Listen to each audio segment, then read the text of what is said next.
आपको पता है कि चंद दिन पहले भी यहाँ पे अज़मा बुखारी साहबा, जिनके वालिद एक वकील थे, आपको याद होगा, मशहूर ज़माना वकील थे जिन्होंने रेमंड डेविस को यहाँ से निकाला था, आपको ये भी याद होगा। उन्होंने, और वैसे जट्टां दे मुंडे इहो जे नहीं होंदे, लेकिन उन्हों दे क्योंकि दादा भी एक खरीदो फरोख्त करता होंदा सी, और रफीक तारड़ साहब की मैं गल करना, उहदा एक इत्थे पोतरा फिरदा है, मतलब कि तारड़ मैनू कहंदे तकलीफ ही होंदी क्योंकि जट्टां दे पुत्तर इहो जे नहीं होंदे। जट्टां दे पुत्तर जिहड़े होंदे ने वो सीना ठोक के लोगों का मुकाबला करते हैं, वो हाइनास की तरह 10 20 15 मशटंडे नाल इकट्ठे करके लोगों के स्याहियां नहीं सुटते। लेकिन चलो हुणे नाल लाई फिरदे ने जट्टां दा नां, ते की करिए, मनना पैना सानू, कोई ना कोई दीद ते सानू करनी पैनी। उन्होंने कहा कि जी सिविल कोर्ट दे विच डॉक्टर साहब आउणगे ते असीं अंडियां दे नाल और असीं स्याही दे नाल इन्हां दा जिहड़ा है वो इन्हां दा इस्तकबाल करांगे। आज मैंने यहाँ आना था, मुदई के तौर पे आना था। मुझे जियो टीवी, दुनिया टीवी और एक्सप्रेस टीवी के 3 सीनियर सहाफ़ी दोस्तों ने फ़ोन करके बताया कि आप पे हमला होने वाला है, आप यहाँ पर मत तशरीफ़ लाएं। माफ़ कीजिएगा, मैंने अपने वकला से बातचीत की। जाहिर बात है यहाँ पर ऐसी सिचुएशन में दरख्वास्त दे के माफ़ी ली जा सकती थी, लेकिन मैं सिर्फ एक गल वाजे करना चाहना है, मैं गिल्लां दा पुत्त है, नागां दा रहण वाला जट है, इस्माइल गिल दा पोतरा है।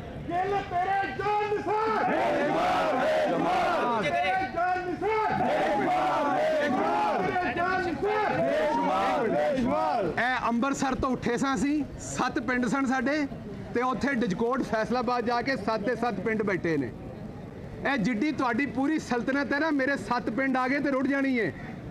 मेरा 32,000 वोट अपना है, मेरे पिंडां दा, मेरे कुरमे दा, मेरे जट्टां दा, गिल्लां दा। ए मैं चीमियां दा, मैं चीमियां दा, चट्ठियां दा, वड़ैचां दा, बाजवियां दा, मेरे इलाके दे राइयां दा, गुजरां दी गल नहीं कर रहा। ए मैं सिर्फ गिल्लां दा, अपने टब्बर दी गल कर रहा है। इसलिए तुसी मेरे ते स्याही सुट्टो, तुसी अपने काले करतूतां दी कोई शै भी मेरे ते सुट्टो। जट दा पुत्त है, तुहाडी मंजी पीढ़ी उथों तक ठोकांगा कि तुहाडियां नस्लां याद रखणगीआं। और सफदर दी बुढ़ी मरियम नूं मेरा अज पैगाम है, वो जिहड़ा यतीम 1500 रुपये महीने ते रखिया होया है, ओदी रन मरियम नूं मेरा अज पैगाम है, अगली बारी इहो जी थकी हुई हरकत कीती ते मैं उत्थे तुहाडे घर दे सामने आके प्रेस कॉन्फ्रेंस करांगा और तुहाडे घरों ही पानी भर के अपना मुंह धोवांगा जे तुसीं स्याही सुटोगे। मैं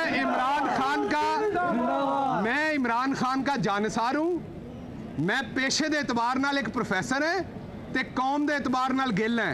ना अपनी जगह तो 1 इंच पिछे होवांगा, बल्कि जो तुसीं करोगे उहदे नाल मैं होर अगे आवांगा।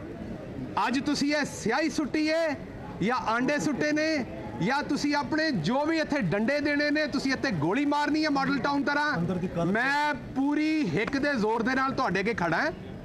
हुण मेरा जोर होर भी तेज हो जाएगा। तुसी मैनू वक्त प्रोवाइड कर दिता है, तुसी मैनू वजह प्रोवाइड कर दी है कि जदों तक तुहाडी एशिया दा इथों चक्का गोल नहीं करांगे, नहीं पावांगे, शरीफ आदमी ते अदालतां जाण जोगा नहीं रह गया। मेरा कसूर अज दा यह कि मैनू मुअज़्ज़ज़ अदालत ने सद्या ते मैं तुहाडे तरह मेरी कमर च दर्द नहीं हुई। ऐसियां भैड़ियां कमरां ने तुहाडियां कि जिस वेले अदालतां सद्दियां ने तुहाडी कमर च दर्द हुंदी है। मैं अज इस वक्त दे वज़ीर आज़म दा स्पोक्स पर्सन है, मैं अज इस वक्त दे वज़ीर आज़म दा स्पैशल असिस्टेंट है, मेरी तो कमर च दर्द नहीं हुई। मैनू पता सी तुसीं इत्थे गुंडागर्दी करनी है, उस दे बावजूद मैं इत्थे पहुंचिया। मैनू ना अपनी पुलिस ते गिला है, अंदर भी कुछ मेरे दोस्त वकील कह रहे सन कि पुलिस ने सिक्योरिटी प्रोवाइड नहीं की, कोई गिला नहीं मैनू अपने पुलिस वालियां दे उत्ते। मेरे भरा ने जो कर सके ठीक है, जो नहीं कर सके फिर भी ठीक है, क्योंकि इन्हां ने ते हमला औरतां नहीं छड्डियां और मुंह च गोलियां मारियां ने, ते मैं की चीज़ है।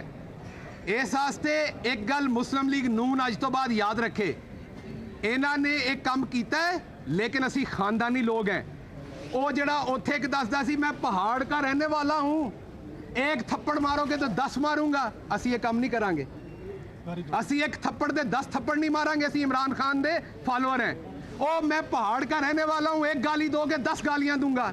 ਇਹ ਚਵਲ ਲੋਕਾਂ ਦਾ ਕੰਮ ਹੁੰਦਾ। ਅਸੀਂ ਇੱਕ ਗਾਲੀ ਦੇ ਜਵਾਬ 'ਚ 10 ਗਾਲਾਂ ਨਹੀਂ ਦੇਵਾਂਗੇ। ਅਸੀਂ ਤੁਹਾਡੇ ਲੋਕਾਂ ਦੀ ਤਰਬੀਅਤ ਕਰਾਂਗੇ, ਤੁਹਾਡੇ ਵਰਕਰ ਦੀ ਵੀ। ਅਗਰ ਸਾਨੂੰ ਗਾਲੀ ਕੱਢੇਗਾ ਉਹਨੂੰ ਸਮਝਾਵਾਂਗੇ ਬੇਟਾ ਸਿਆਸਤ ਕਰੀ ਦੀ, ਗਾਲੀ ਗਲੋਚ ਨਹੀਂ ਕਰੀ ਦੀ। ਅਗਰ ਸਾਡੇ ਤੇ ਤਸ਼ੱਦਦ ਕਰੇਗਾ ਫਿਰ ਵੀ ਉਹਨੂੰ ਵਾਪਸ ਸਮਝਾਵਾਂਗੇ ਔਰ ਕਾਨੂੰਨ ਦੇ ਮੁਤਾਬਕ ਕਾਰਵਾਈ ਕਰਾਂਗੇ। ਅਦਾਲਤਾਂ ਦਾ ਇਹਤਰਾਮ ਕਰਾਂਗੇ।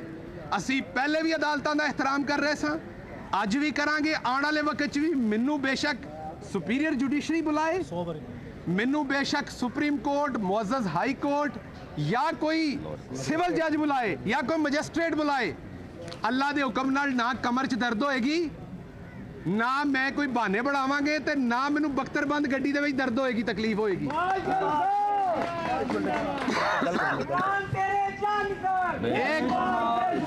एक बात मैं और बता दूं, सेनेट का इलेक्शन आपके सामने हुआ, 7 वोट रिजेक्ट करवाए गए। हमारी 20 की बर्तरी थी जब गिलानी साहब का और हफीज शेख का इलेक्शन हुआ, 20 वोटों की बर्तरी थी। यही लोग कह रहे थे जमीर का वोट आया है, मुस्लिम लीग नून का टिकट चला ही हमें बताते थे। माफ कीजिएगा, ये जो गिलानी साहब के खिलाफ 8 वोट रिजेक्ट हुए हैं, यह मुस्लिम लीग नून का टिकट चलिया है? ये वाकई मुस्लिम लीग नून का टिकट चलिया है?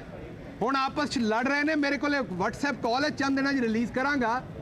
हुण ये आपस च लड़ रहे ने, जिस कॉल के मुताबिक ये कह रहे हैं कि नून ने सानू वोट नहीं पाए।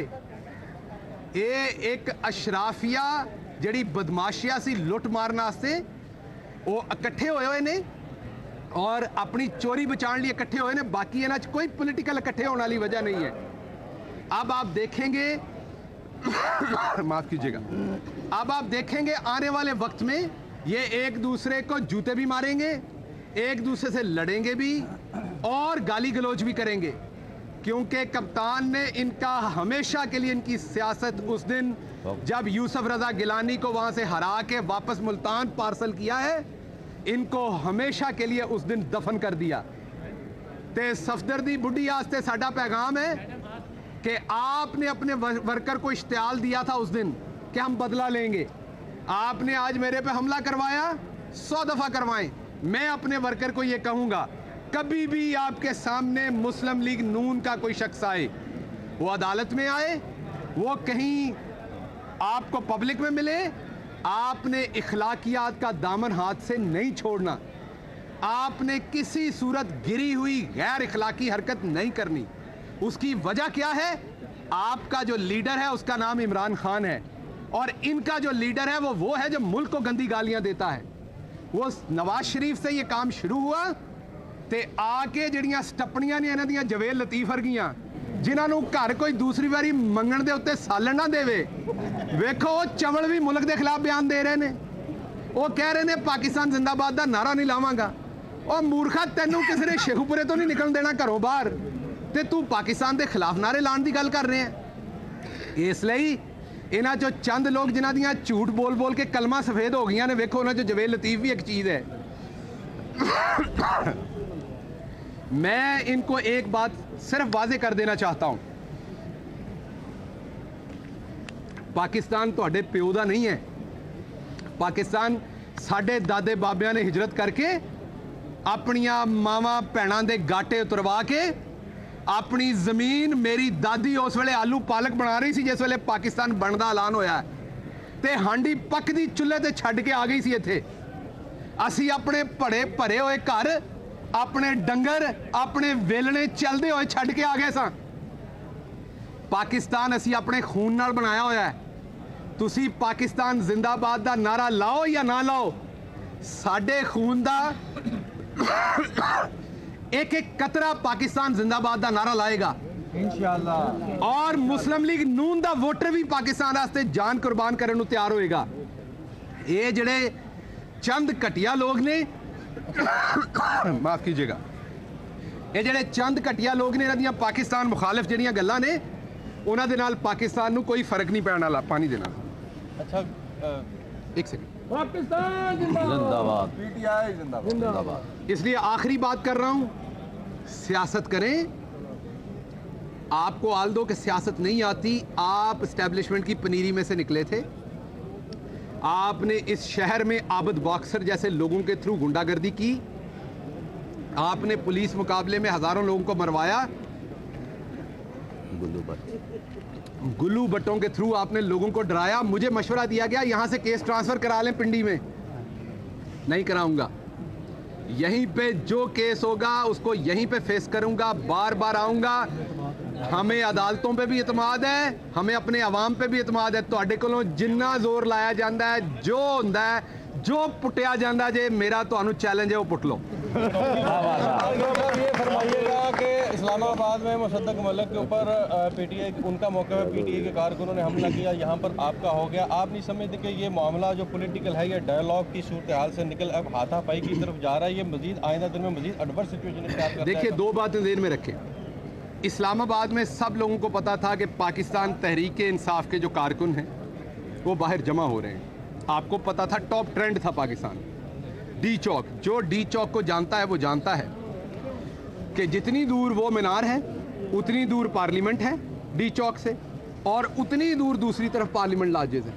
मुझे बताएं, इस 100 फुट के 150 फुट के जगह पे जहां हजारों वर्कर आपके इकट्ठे हुए हैं, नून वाले करने क्या गए थे वहां? अगर तो मैं आज नून के किसी जलसे में गया हूं और मेरे साथ ये हुआ है तो आपका ये तकाबल करना बनता है। मैं तो अदालत में अपनी पेशी में आया हूं। जो जूता फेंका गया एहसन इकबाल साहब पे, मैंने उसी टाइम उसकी मजम्मत की और वो टेलीविजन पे चलती रही। मैं उसकी आज भी मजम्मत करता हूं और मैं अपने वर्कर को आज भी कहता हूं कि ना किसी पे स्याही फेंकनी है। उस दिन भी कहा हमने अखलाकियात रखनी नहीं। ये जो कर सकते करें, इन्होंने ये अपना असल दिखा रहे। हमने अपनी तरबियत दिखानी है, इन्होंने अपनी तरबियत दिखानी है। अच्छा डॉक्टर साहब, आपकी तकरीर ही की बात करूंगा। आपकी तकरीर में ही काफ़ी इश्तियाल अंगेज़ी थी कि आपने पहले तो ये कहा कि मैं जट्टों का बच्चा हूँ और जो कुछ करना है वो कर लें। दूसरी तरफ आप तरबियत का दर्स भी दे रहे हैं कि वो हम देंगे। ये चीज़ें आप ही की उसके अंदर कुछ मुकाबला अगर करें तो बराबर नहीं बनती हैं। अब ये अदम बर्दाश्त की जो कुव्वत है ये बढ़ती जा रही है और ये आगे सीधा चली तो फिर आने वाले इलेक्शन हैं, बाई इलेक्शन हैं, दीगर इज्तिमात होंगे, तो फिर किस सियासतदानों को महफूज तसव्वुर करते हैं? जट्टां दा पुत्तर होना कोई गुनाह है? ਤੁਸੀਂ ਆਖਿਆ ਇਹ ਇਸ਼ਤਿਆਲ ਦੀ ਗੱਲ ਹੈ ਜੱਟਾਂ ਦਾ ਪੁੱਤਰ ਹੋਣਾ? ਇਹ ਕਹਿਣਾ ਕਿ ਮੈਂ ਜੱਟ ਹਾਂ ਤੇ ਇਸ਼ਤਿਆਲ ਦੀ ਗੱਲ ਹੈ? ਇਹ ਕਹਿਣਾ ਕਿ ਮੈਂ ਜੱਟਾਂ ਦਾ ਪੁੱਤਰ ਹਾਂ, ਮੈਂ ਜੱਟਾਂ ਦੀ ਸਕਾਫਤ ਨੂੰ ਰਿਪਰੈਜ਼ੈਂਟ ਕਰਦਾ, ਇਹ ਇਸ਼ਤਿਆਲ ਹੈ? ਜ਼ਿਮੀਂਦਾਰ ਦਾ ਬੱਚਾ ਫਖਰ ਹੈ ਮੈਨੂੰ, ਮੈਂ ਜ਼ਿਮੀਂਦਾਰ ਦਾ ਬੱਚਾ, ਮੈਂ ਜੱਟ ਦਾ ਬੱਚਾ ਹੈ, ਮੈਨੂੰ ਫਖਰ ਹੈ, ਮੇਰੇ 'ਚ ਗਿੱਲਾਂ ਦਾ ਖੂਨ ਹੈ। ਇਹਦੇ 'ਚ ਕਿਹੜੀ ਇਸ਼ਤਿਆਲ ਵਾਲੀ ਗੱਲ ਹੈ ਤੁਹਾਡੇ ਸਵਾਲ ਦੇ ਮੁਤਾਬਕ? ਮੈਂ ਆਪਣੀ ਸਕਾਫਤ, ਮੈਂ ਆਪਣੇ ਰਸਮੋ ਰਿਵਾਜ ਦੀ ਗੱਲ ਦੱਸ ਰਿਹਾ। ਸਾਡੇ 'ਚ ਬੜੀ ਖੰਦਾ ਪੇਸ਼ਾਨੀ ਹੈ। ਮੈਂ ਤੇ ਬਿਲਕੁਲ ਨਹੀਂ ਕਹਿ ਰਿਹਾ ਮੇਰੇ ਇਥੋਂ ਮੇਰੇ ਰਿਸ਼ਤੇਦਾਰ ਵੀ ਪਿੱਛੇ ਖੜੇ ਨੇ, ਕੁਝ ਮੇਰੇ ਦੋਸਤ ਵੀ ਖੜੇ ਨੇ। ਸਾਡੇ ਲਈ ਮੁਸ਼ਕਿਲ ਨਹੀਂ, ਅੱਜ ਸਾਡੀ ਹਕੂਮਤ ਹੈ। ਮੈਨੂੰ ਇਹ ਵੀ ਪਤਾ ਹੈ ਮੇਰੇ ਤੇ ਸਿਆਹੀ ਕਿੰਨੇ ਸੁੱਟੀ ਹੈ। ਅਗਰ ਇਸ਼ਤਿਆਲ ਹੋਵੇ ਤੇ ਉਹ 5 ਮਿੰਟਾਂ 'ਚ ਤੁਹਾਨੂੰ ਉਸ ਬੰਦੇ ਦਾ ਪਤਾ ਲੱਗ ਜਾਏ ਜਿਹਨੇ ਸਿਆਹੀ ਸੁੱਟੀ ਹੋਵੇ। ਲੇਕਿਨ ਅਸੀਂ ਇਹ ਕੰਮ ਨਹੀਂ ਕਰਾਂਗੇ। ਉਹ ਦੇਖਣਗੇ ਮੇਰੇ ਵਕਲਾ ਉਹਨਾਂ ਨੇ ਕੀ ਕਰਨਾ। ਅਸੀਂ ਹਮੇਸ਼ਾ ਬਰਦਾਸ਼ਤ ਦੀ ਗੱਲ ਕਰਨੇ। ਹਾਂ, ਆਪਣਾ ਜਿਹੜਾ ਮਤਬਾ ਨਜ਼ਰ ਹੈ, ਜਿਹੜੀ ਸਾਡੀ ਗੱਲ ਹੈ, ਉਹ ਤੋੜ ਬੁਰੇ ਦੇ ਘਰ ਤੱਕ ਪਹੁੰਚਾ ਕੇ ਆਵਾਂਗੇ। ਭਾਵੇਂ ਕੋਈ ਉਹਨਾਂ ਦੀ ਜ਼ੁਬਾਨ 'ਚ ਸਵਾਲ ਕਰੇ ਮੇਰੇ ਕੋਲੋਂ ਤੇ ਭਾਵੇਂ ਆਪਣੀ ਜ਼ੁਬਾਨ 'ਚ ਕਰੇ, ਉਹਦਾ जवाब ठोक के देंगे। मरियम नवाज को आपका सवाल हो गया। डॉक्टर साहब, मरियम नवाज ने आज कहा है अपनी प्रेस कॉन्फ्रेंस में कि अगर मुझे गिरफ्तार किया गया तो नवाज शरीफ साहब जो है वो लंदन से बैठ के जो है वो पार्टी को लीड करेंगे। क्या कहते हैं? नवाज शरीफ साहब ਹੁਣ ਇੱਕੋ ਹੀ ਚੀਜ਼ ਨੂੰ ਲੀਡ ਕਰ ਸਕਦੇ ਨੇ ਔਰ ਉਹ ਆਪਣੀ ਡੈਸਟਨੀ ਨੂੰ ਲੀਡ ਕਰਨਗੇ ਜਿਹੜੀ ਉਹ ਅਲਤਾਫ ਹੁਸੈਨ ਸੈਕੰਡ ਬਣ ਗਏ ਨੇ। ਪਾਕਿਸਤਾਨ ਦੇ ਖਿਲਾਫ ਗੱਲਾਂ ਕਰਕੇ, ਪਾਕਿਸਤਾਨ ਦੀ ਸਾਲਮੀਅਤ ਦੇ ਖਿਲਾਫ ਗੱਲਾਂ ਕਰਕੇ ਉਹਨਾਂ ਦਾ ਮੁਕੱਦਰ ਹੁਣ ਅਲਤਾਫ ਹੁਸੈਨ ਸੈਕੰਡ बनना है और कुछ नहीं है, ना इस तो कुछ घट ना इस तो ज़्यादा। मैं आज पब्लिक को ये बताना चाहता हूँ, मुझे नहीं पता हमजा शहबाज और शहबाज शरीफ की सियासत बचती है कि नहीं। मरियम की और नवाज शरीफ की सियासत पाकिस्तान से ख़त्म हो चुकी, वो अब यहाँ सियासत नहीं कर सकेंगे। ये मेरा पैगाम मुस्लिम लीग नून के वर्कर को भी है कि अपने लिए भी कुछ सही चीज़ चूज़ करें। मैं किसी सियासी बात पे नहीं कह रहा, अपने मुल्क की सलामती के साथ जिसका नैरेटिव है उसके साथ खड़े हो। कानूनी कार्रवाई मरियम को करेंगे इसके अंदर नॉमिनेट आज के इस वाकये पर? ਅਸੀਂ ਅੱਗੇ ਹੁਣੇ ਤੁਹਾਨੂੰ ਦੱਸਿਆ ਕਿ ਮੈਂ ਜੱਟਾਂ ਦਾ ਪੁੱਤਰ ਹਾਂ। ਜੱਟ ਜ਼ਨਾਨੀਆਂ ਦੇ ਪਰਚੇ ਨਹੀਂ ਕਰਾਉਂਦੇ। मुआवने ख़ुसूसी शहबाज गिल लाहौर में मीडिया से गुफ्तगू कर रहे हैं। उनका ये कहना कि बुखलाई हुई अपोजिशन और 6 हथकंडों पर उतर आई, अदालत के बुलाने पर हाजिर हुआ हूँ, अपने मौक़िफ़ से पीछे